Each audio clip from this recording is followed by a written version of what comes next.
வணக்கம் அன்பர்களே, welcome to the power of universe. இன்று நாம் மூலாதார சக்கரத்தை பற்றி பார்ப்போம். மூலாதார சக்கரத்தை ரூட் சக்கரான்னு சொல்லுவாங்க, இல்லை பேஸ் சக்கரான்னு சொல்லுவாங்க. மூலாதாரன்ற பேரிலேயே உங்களுக்கு தெரிஞ்சிருக்கு இந்த சக்கரத்தோட முக்கியத்துவம். இந்த உலக வாழ்க்கை உங்களுக்கு இன்பமா அமையணும்னா அதுக்கு நீங்கள் கண்டிப்பாக மூலாதார சக்கரம் நன்றாக எங்கே இருந்தால் தான் மட்டும் தான் முடியும். குண்டலினி சக்தியோடைய ஸ்டார்டிங் பாயிண்ட் இங்கே தான் இருக்குது. குண்டலினி சக்தி இங்கே தான் தூங்கிட்டு இருக்கத்தாருன்னு சொல்லுவாங்க. மூலாதார சக்கரத்தோட இருப்பிடம் பார்த்தீங்கன்னா அது வந்து நம்மளுடைய ஸ்பைனல் கார்டோட கீழ் அடிப்பகுதியில் இருக்கும். அதாவது முதுகு தண்டின் கீழே இருக்கிறது தான் மூலாதார சக்கரம். இதோட நிறம் பார்த்தீங்கன்னா சிகப்பு. மூலாதார சீராக ஏங்கன்னா மட்டும் தான் நம்ம அடுத்த சக்கரத்தை அதெல்லாம் நல்லா இயக்க முடியும். மூலாதார சக்கரம் வந்து நல்லபடி எங்கன்னா நம்ம மற்ற சக்கரத்தை நல்லபடியாக இயக்க வைக்க முடியாது. மூலாதார சக்கரம் தான் நம்ம உயிர் வாழத்துக்கு ஒரு மையப்புள்ளியாக விளங்குது. சரி, இந்த மூலாதார சக்கரம் எப்படி சில பேருக்கு பேசிக்காவே நல்லா இயங்குதுன்றதை பற்றி பார்ப்போம். ஸோ ஒரு குழந்தை பிறந்து வளர சூழ்நிலை பொறுத்தே இருக்கு. அந்த குழந்தை வளர்ற சூழ்நிலை வந்து மகிழ்ச்சியான சூழ்நிலை, ஒரு பாதுகாப்பான சூழ்நிலை அந்த குழந்தை வளர்த்தனா அந்த குழந்தைக்கு மூலாதார சக்கரம் வந்து சீராக இயங்கும். இதுவே குழந்தை அந்த குழந்தை நல்ல தன்னம்பிக்கை இருக்கும், தன்னடி மதிப்பு இருக்கும். இந்த மற்றவங்க கிட்ட பழகிறது வந்து ஈஸியாக அவங்களால கம்யூனிகேட் பண்ண முடியும், ஈஸியாக அவங்களால பழகிட முடியும். சொல்லப்போனால் அந்த குழந்தை வந்து ஒரு நேர்மறை குணங்களோட வளரும். இதுவே இதுக்கு மாறா ஒரு குழந்தை வந்து பாதுகாப்பாற்ற சூழலில் இல்லை எப்பவுமே பயந்து நேர்க்கிற சூழலில் வந்ததுன்னு வச்சுங்களேன், அந்த குழந்தையோட மூலாதார சக்கரம் வந்து சீராக இயங்காது. அதன் காரணமாக அது அந்த குழந்தை வந்து எப்பவுமே நெகட்டிவ் தாட்ஸோட, நெகட்டிவ் எனர்ஜியோட, நெகட்டிவ் லோவர் ஃப்ரீக்வன்சியில் வந்து வைப்ரேட் ஆகிட்டு இருக்கும் அந்த குழந்தை. ஸோ அதுக்கு வந்து ஒரு தன்னம்பிக்கை, செல்ஃப் கான்ஃபிடென்ஸ் எதுவுமே இருக்காது அந்த குழந்தைக்கு. எப்போ பார்த்தாலும் ஒரு மன உளைச்சல், பல நோய்கள் அப்படி வந்துட்டே தான் இருக்கும். சரி, மூலாதார சக்கரத்தோட உறுப்புகள், நம்ம உடம்புல எந்தெந்த உறுப்புகள் இருக்கக்கூடியதுன்னு பார்ப்போம். பேசிக்காக மூலாதார சக்கரம் வந்து ரத்த ஓட்டத்தை நல்லா இயக்கிறதுக்கு அது தேவை. அதே மாதிரி நம்மளோட பாலியல் உறுப்புகள் நல்லா வேலை செய்யணும்னா மூலாதார சக்கரம் கண்டிப்பாக ஆக்டிவிட்டியாக இருக்கணும். அதே மாதிரி பெருங்குடல், சிறுநீரகம், எலும்பு மற்றும் திசைகள் ஆகியவற்றை வந்து மூலாதார சக்கரம் தான் வந்து கட்டுப்படுத்துது. ஸோ உங்களுக்கு மூலாதார சக்கரம் நல்லா இயங்குதுன்னா இது எல்லாமே உங்களுக்கு நல்லபடியாக உங்களுக்கு எந்த பாதிப்பும் ஏற்படாத உடனே. சரி, மூலாதார சக்கரம் சீராக இயங்குச்சுன்னா என்னென்ன நன்மைன்னு பற்றி பார்ப்போம். ஒருத்தர் வந்து மூலாதார சக்கரம் சீராக இயங்குதுன்னா அவங்களால வந்து அவங்களுக்கு வந்து கான்சன்ட்ரேஷன் ஒரு விஷயத்துல நல்லா இருக்கும், ஃபோக்கஸ், அவங்க ஒரு விஷயத்த நல்லா ஃபோக்கஸ் பண்ணி முடியும். அதே மாதிரி அவங்க எப்பவுமே வந்து ஒரு பாதுகாப்பாக உணர்வாங்க. எப்பவுமே வந்து நேர்மறை தாட்ஸ் மட்டும் தான், அந்த பாசிட்டிவ் திங்கிங் மட்டும் தான் அவங்களுக்கு இருக்கும். அவங்க நம்ம வந்து தனியாக இருக்கும் அந்த உணர்வு இல்லாமல் ஒரு பாதுகாப்பான உணர்வோடு இருப்பாங்க. அதே மாதிரி தன்னம்பிக்கை நிறைய இருக்கும் அவங்களுக்கு. எப்பவுமே வந்து ஒரு மகிழ்ச்சியான, திருப்தியான, எதாவது பண்ணாலுமே திருப்தியாக பண்ணுற குணங்கள் வந்து வச்சிருப்பாங்க. அதே மாதிரி உடலும் சரி மனமும் சரி அவங்களோட ஆற்றல்கள் வந்து நல்ல வளர்ச்சி பகிரதாக இருக்கும். அதே மாதிரி பிரபந்தத்தோட அவங்களால ஈஸியாக கனெக்ட் ஆக முடியும். மொத்தத்தில் அவங்க இந்த உலக வாழ்க்கையை நல்லா மகிழ்ச்சிகரமாக ரசித்து வாழ்வாங்க. இதுவே ஒருத்தருக்கு வந்து மூலாதார சக்கரம் வந்து சரியாக எங்களை அப்படின்னா நம்ம ஒரு சில உடல் அறிக்கை வச்சு கண்டுபிடிச்சிடும். எப்போ பார்த்தாலும் சோர்வாக இருப்பாங்க, அவங்களுக்கு அடிக்கடி மலர்ச்சிக்குள் ஏற்படும், சிறுநீர் அடிக்கடி கழித்துட்டு இருப்பாங்க, சிறுநீரில் கற்கள் வரும், இல்லை தவறம். அவங்க வந்து ஒரு நல்ல ஃபுட் ஹேபிட்ஸே இருக்காது, ஜீரணக்கமாக இருந்துகிட்டே இருக்கும். இந்த மாதிரி ரத்த சம்மந்தமாக ஏதாவது அவங்களுக்கு பிரச்சனை வந்துகிட்டே இருக்கும். மெயினாக வந்து அவங்களுக்கு அடிமுதுகு வலியும் இடது கையும் வலிக்கும். அதே மாதிரி அவங்களுக்கு வந்து ஆண்மை குறைபாடு, அந்த மாதிரி இதெல்லாம் குறைபாடுலாம் இருக்கும். அதுவே மனசு சம்மந்தப்படுத்த பார்த்தீங்கன்னா அவங்க எப்பவுமே வந்து ஒரு அமைதியை இல்லாத சூழ்நிலையே இருக்க மாதிரி இருப்பாங்க. இப்போ இருந்தாலும் எதை பண்ணாலும் ஒரு உணவோட பண்ணுவாங்க. இது நடந்துருமோ நெகட்டிவ் தாட்ஸ் நிறைய இருக்கும் அவங்ககிட்ட. ஒரு விஷயத்த பேராசை நிறைய பண்ணுவாங்க. ஒரு விஷயத்த பண்ணுறாங்க ரொம்ப பதட்டத்தோட பொறுமையே இல்லாமல் பண்ணுவாங்க. ஏதோ அந்த மாதிரி எரிச்சப்படுவாங்க, மற்ற மாதிரி தேவையே நம்ம கோபப்படுவாங்க. இந்த உலகத்தோட ஒரு பிணைப்பே இல்லாம ஒரு குற்றவனோட மன அழுத்தத்தோட தான் எப்பவுமே அவங்க காணப்படுவாங்க. அவங்களால ஒரு விஷயத்த ஒரு முடிவை டக்குன்னு எடுக்க முடியாது அவங்களால. அது இல்லை, எல்லாமே பார்த்துட்டோம், தடுமாற்றம் இருந்துக்கிட்டே இருக்கும். சரி, இது எல்லாமே பார்த்துட்டோம். நம்ம மூலாதார சக்கரத்தை எப்படி சீராக இயங்க வைக்கிறதுன்றதை போய் பார்ப்போம். மூலாதார சக்கரத்தை இயக்கிறதுக்கு நிறைய டெக்னிக்ஸ் இருக்கு.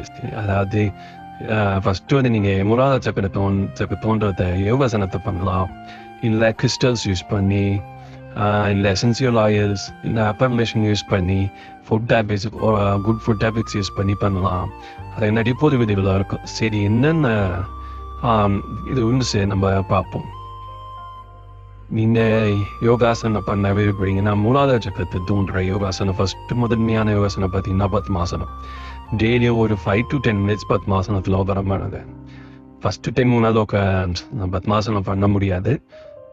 கொஞ்சம் கைகாலெல்லாம் பண்ணிட்டு நீங்கள் வந்து ஒரு 5 to 10 minutes வந்து பத்மாசனத்தில் உட்காரப்படுங்க.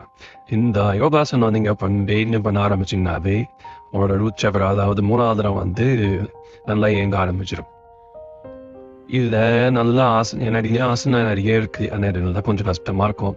பத்மாசனமும் கஷ்டம்தான். சரி, பத்மாசனமும் உங்களால் பண்ண முடியாது அப்படின்றவங்களுக்கு இன்னொரு ஆசனம் இருக்குது, அதாவது ஓய்வாசனம். அது ஒன்றுமே நீங்கள் படுத்த மாதிரி எல்லாத்துமே வந்து ரிலாக்ஸாக இருக்கணும். படுத்த மாதிரி இருக்கணும், ரிலாக்ஸாக இருக்கும். இதுதான் ஓய்வாசனம். நான் இந்த 2 ஆசனத்துக்கும் ஃபோட்டோஸ் போடுறேன், நீங்கள் எல்லாமே பார்த்து தெரிஞ்சுங்க. இந்த 2 ஆசனத்துலேயே நீங்கள் ஏதாவது ஒரு ஆசனத்தை 5 to 10 minutes ரேடியோ போட ஆரம்பிங்க. உங்களுக்கு அந்த ஆசனம் பண்ணி பழகி உங்களுக்கு ப்ராக்டிஸ் ஆயிடுச்சுன்னா ஒரு 15 to 20 minutes வந்து பழகுங்க. அதுவே வந்து உங்களோட மூலாதார சக்கரத்தை ஆக்டிவேட் பண்ண ரொம்ப உதவும். செகண்ட் வந்து நீங்கள் கிறிஸ்டல்ஸ், அதாவது ஜெம் ஸ்டோன்ஸ், அந்த மாதிரி கற்கள் யூஸ் பண்ணலாம். அந்த காலத்துலலாம் வந்து கற்களை வந்து ராசி கற்கள்னு சொல்லி பழகிட்டாங்க. ஆனால் கற்களை எதுக்கு அந்த காலத்தில் போட தொடங்கினாங்கன்னா, அவங்களுக்கு எந்த சக்கரம் அந்த ஆக்டிவேட்டில் இல்லை. அதை ஆக்டிவேட் பண்ணால் அவங்க உடம்பும் மனசும் தெளிவடையும். அதனால அவங்க தீர்க்கமான ஒரு முடிவு எடுக்க முடியும். அவங்களால அதுக்கப்புறம் வேறு செஞ்சு சம்பாதிக்க முடியும். அதனால தான் வந்து அவங்க கற்கள் கிறிஸ்டல்ஸ்லாம் யூஸ் பண்ண ஆரம்பித்தாங்க. ஆனால் என்ன ஆச்சுன்னா, போக போக வந்து இந்த கற்களை யூஸ் பண்ணால் வந்து அவங்க தான் வந்து நல்லா செல்வந்தராயிடுறாங்கன்ற மாதிரி வந்து அது ராசி கற்களாக மாறிடுச்சு. ஸோ உங்களுக்கு ராசி கற்களாக பார்க்காம இதை ஒரு டெக்னிக்காக பார்த்து இந்த மூலாதார சக்கரத்துக்கு என்ன கல் தேவையோ அதை நீங்கள் வந்து பயன்படுத்தலாம். அது அந்த கல்லை வச்சு நீங்கள் தியானம் பழகலாம், இல்லை அந்த கல்லை வச்சுட்டு அஃபர்மேஷன் அந்த மாதிரி ஏதாவது சொல்லலாம் நீங்கள். ஸோ மூலாதார சக்கரத்துக்கு பார்த்தீங்கன்னா இந்த பிளாக் டர்மலைன்னு சொல்லுவாங்க, அந்த கல் ரொம்ப யூஸ்ஃபுல்லாக இருக்கும் ஆக்டிவேட் பண்ணுறதுக்கு. அதே மாதிரி பிளட் ஸ்டோன் சொல்லுவாங்க, அதே மாதிரி கார்னட்டுன்னு ஒரு கல்லை சொல்லுவாங்க, அதெல்லாம் நீங்கள் யூஸ் பண்ணலாம். ஸோ இந்த கற்கன் லிஸ்ட்டு வந்து நான் இந்த இதில் இமேஜில் போடுறேன், நீங்கள் அதை பார்த்துருங்க. உங்களுக்கு வந்து அது ஆபரணமா இல்லை ஜுவல்லாக நீங்கள் விருப்பம்னா நீங்கள் வந்து அதை வந்து நீங்கள் தியானம் பண்ண சொல்லவோ இல்லை அஃபர்மேஷன் சொல்லவோ நீங்கள் அதை வந்து கையில் வச்சுக்கிட்டு நீங்கள் அதை யூஸ் பண்ணிக்கலாம். மூணாவது வந்து நீங்கள் மூணாவது சக்கரத்தை வந்து எசென்சியல் ஆயில் யூஸ் பண்ணியும் வந்து ஆக்டிவேட் பண்ணலாம். அதாவது அந்த எசென்சியல் ஆயில் டிஃப்யூசரில் யூஸ் பண்ணி நீங்கள் அதை நோக்கம் சொல்ல உங்களுக்கு அந்த அந்த ஸ்மெல்லே வந்து உங்களோட மூலாதார சக்கரத்தை ஆக்டிவேட் பண்ணுறோம். ஏன்னா வந்து மூலாதார சக்கரத்தோட உணர்ச்சி இதுவே பார்த்தீங்கன்னா நுகர்தல் தான். ஸோ நீங்கள் இந்த டிஃப்யூசர் யூஸ் பண்ணிட்டு அந்த அதுக்கு தேவையான நீங்கள் எசென்சியல் ஆயில் நீங்கள் நுகர சொல்லும் உங்களோட மூலாதார சக்கரம் வந்து ஆக்டிவேட் ஆகிடும். ஸோ இது நீங்கள் வந்து டிஃப்யூசரில் யூஸ் பண்ணியும் பண்ணலாம். இல்லைன்னா தேங்காய் எண்ணெய் கூட சேர்த்து உங்கள் முதுகில் சேர்த்து மசாஜ் மாதிரி பண்ணிக்கலாம். ஸோ என்னென்ன எசென்சியல் ஆயில் இதுக்கு ஃப்ரீக்வெண்ட்டாக யூஸ் பண்ணலாம். ஆனால் ginger oil, lavender oil, sandalwood, cinnamon oil அது எல்லாமே இதுக்கு வந்து நல்ல இது தரும். இல்லைங்க இது எதுவுமே என்னால் பண்ண முடியாது இந்த காலகட்டத்தில் அப்படின்றா உங்களுக்கு வந்து ஒரு இன்னொரு ஆப்ஷனாக இருக்குது. ஃபோர்த் ஆப்ஷன் வந்து பார்த்தீங்கன்னா அஃபர்மேஷன் யூஸ் பண்ணி நீங்கள் அதை பண்ணலாம். அஃபர்மேஷன் எப்படி யூஸ் பண்ணனா, அதாவது என்னோட மூலாதார சக்கரம் வந்து சீராக இயங்குது அந்த மாதிரி சொல்லலாம். என் வாழ்க்கை ரொம்ப சிறப்பாக அமைஞ்சிருக்கு அந்த மாதிரி சொல்லலாம். நான் பாதுகாப்பாக உணர்வோட இருக்கேன் அந்த மாதிரி சொல்லலாம். என்னை எப்பவுமே வந்து நேர்மறை எண்ணங்களோட நான் நிறைந்திருக்கேன் அந்த மாதிரி சொல்லலாம். இந்த உலகம் இந்த பூமி என்ன ரொம்ப நல்லா வாழ வைக்கிறதுன்னு சொல்லலாம். நான் எப்பவுமே நலமாக இருக்கிறேன் அந்த மாதிரி சொல்லலாம். நிலையான தன்மையோடு என்ன இருக்கிறேன், நான் எப்போதும் மகிழ்ச்சியாக இருக்கிறேன் அந்த மாதிரி நீங்கள் அஃபர்மேஷன் வந்து சொல்ல ஒரு 5 to 10 minutes நீங்கள் சொன்னீங்கன்னா அதுக்கேற்ற மாதிரி உங்களுக்கு சூழ்நிலையான அமையும். அதுக்கேற்ற மாதிரி உணர்ந்த ரூட் சக்கரம், அதாவது மூலாதார சக்கரம் ஆக்டிவேட் ஆகிறதுக்கு என்னென்ன வழியோ அதுக்கு அதுவே தெரிக்கும். நீங்கள் இந்த டெக்னிக்ஸ் ஃபாலோ பண்ணுறதுலையோட சேர்த்து உங்களோட ஃபுட் ஹேபிட்ஸை கொஞ்சம் இதுக்கேற்ற மாதிரி மாற்றிங்க. நிறைய கேரட், முள்ளங்கி, பீட்ரூட், தக்காளி, சக்கரவள்ளி கிழங்கு சாப்பிடுங்க, பூண்டு சேர்த்துங்க, ஸ்ட்ராபெரி, கடலை வகைகள், முட்டை அந்த மாதிரி கூட நீங்கள் நான்வெஜ் சாப்பிட்றதா இருந்தால் முட்டை அந்த மாதிரி கூட சாப்பிடலாம். இதெல்லாம் நீங்கள் வந்து கண்டினியூஸாக உங்கள் டயட்டில் வந்து ஃபாலோ பண்ணிட்டே வாங்க. இதுவுமே வந்து மூலாதார சக்கரை ஆக்டிவேட் பண்ணுறதுக்கு உங்களுக்கு ரொம்ப நல்லா உதவும். அதே மாதிரி நீங்கள் வாக்கிங் போகிறவங்களா இருந்தீங்கன்னா வெறும் காலில் ஒரு நடந்து பாருங்க. அந்த வெறும் காலில் நடக்க சொல்லும் இந்த பூமி மேலே உங்கள் கால் பதியதை நீங்கள் நல்லா கவனம் உத்து நோக்குங்க. ஸோ அது வந்து ரொம்ப ஒரு சக்கராய் அதை மூலாதார சக்கரத்தை ஆக்டிவேட் பண்ணுறது ரொம்ப உதவும். அதே மாதிரி நீங்கள் கார்டனிங் அந்த மாதிரிலாம் பண்ணுறீங்கன்னா அந்த மண்ணோட தொடர்புடைய வேலை ஏதாவது பண்ணுறீங்கன்னா கூட உங்களுக்கு வந்து அது ஆக்டிவேட் ஆகும். அதே மாதிரி நீங்கள் சக்கரை அந்த சக்கராவை மனசில் வச்சு நீங்கள் தியானம் செஞ்சால் கூட உங்களுக்கு வந்து அது ஆக்டிவேட் ஆகும். அதே மாதிரி இந்த மூலாதார சக்கரான்றது வந்து சிகப்பு நிறம் சொன்னேன்ல. ஸோ உங்களுக்கு எப்பவுமே அந்த சிகப்பு நிறம் கண்ணில் படுற மாதிரி நீங்கள் அதை வச்சு சிகப்பு நேரத்தை நீங்கள் இமேஜின் பண்ண ஆரம்பிச்சிங்கன்னா அது வந்து ரூட் சக்கரா வந்து ஆக்டிவேட் ஆகிடும். இதை எல்லாமே நீங்கள் வந்து கண்டினியூஸாக ஒரு 21 days இல்லை 1 month ஃபாலோ பண்ணுங்கள். ஒரு நல்ல ரிசல்ட் தெரியும். நீங்களே வந்து ரொம்ப பாசிட்டிவாக உணர்வீங்க. நம்ம எப்படி இருந்தோம், நம்மளாம் எப்படி இருக்கோன்ற மாதிரி நீங்கள் உணர ஆரம்பிப்பீங்க.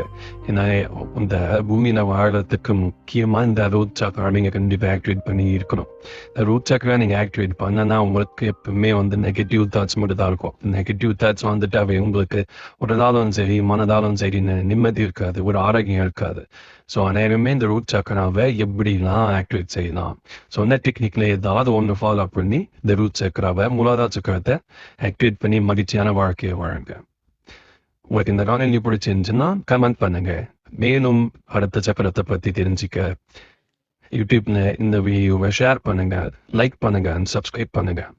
நன்றி, வணக்கம்.